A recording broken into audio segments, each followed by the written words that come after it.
ഇടപ്പള്ളിക്കോട്ട HP road സഞ്ചാരയോഗ്യമാക്കണമെന്ന ആവശ്യം RSP Panmana local കമ്മിറ്റിയുടെ നേതൃത്വത്തിൽ ഉപരോധം സംഘടിപ്പിച്ചു. ദേശീയപാത നിർമ്മാണം ഏറ്റെടുത്തിട്ടുള്ള വിശ്വസമുദ്രയുടെ ഇടപ്പള്ളിക്കോട്ടയിലെ ഓഫീസിലായിരുന്നു ഉപരോധം. വാഹനങ്ങൾ പ്രതിഷേധക്കാർ തടഞ്ഞു. ഇടപ്പള്ളിക്കോട്ട HP റോഡ് സഞ്ചാരയോഗ്യമാക്കണമെന്നാവശ്യപ്പെട്ടുകൊണ്ടാണ് RSPയുടെ നേതൃത്വത്തിൽ പ്രതിഷേധം സംഘടിപ്പിച്ചത്.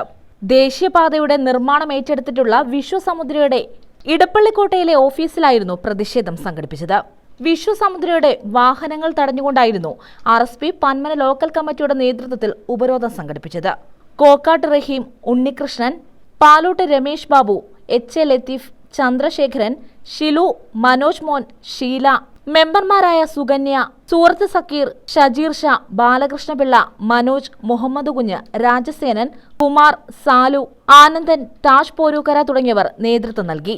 റോഡ് സഞ്ചാരയോഗ്യമാക്കാമെന്ന ഉറപ്പിന്മേൽ സമരം താൽക്കാലികമായി അവസാനിപ്പിച്ചു. നൂറുകണക്കിന് വിദ്യാർത്ഥികൾ കൊച്ചുകുട്ടികൾ പോകുന്ന വഴിയാണ്. അവരെ വീട്ടിൽ നിന്ന് ഒരുക്കി രക്ഷകർത്താക്കൾ സ്കൂളിലേക്ക് വിടുമ്പോൾ തിരിച്ച് കരഞ്ഞുകൊണ്ട് വീട്ടിൽ ചെല്ലുന്ന അവസ്ഥയാണ്. ഒരാഴ്ചക്കുള്ളിൽ ഈ റോഡ് പുനരുദ്ധരിച്ച് പൂർവ്വസ്ഥിതിയിലാക്കി തരാമെന്ന് ഉത്തരവാദിത്തപ്പെട്ടവർ പോലീസ് അധികാരികളുടെ സാന്നിധ്യത്തിൽ തയ്യാറാക്കിയിട്ടുണ്ട്. അതുകൊണ്ട് ഈ സമരം ഇന്നിവിടെ ഉപരോധ സമരം 8 മണിക്ക് തുടങ്ങിയ നമ്മുടെ ഈ ഉപരോധ സമരം ഇന്നിവിടെ താൽക്കാലികമായി അവസാനിപ്പിക്കുന്നതായി അറിയിക്കുന്നു. News bureau, Chavara.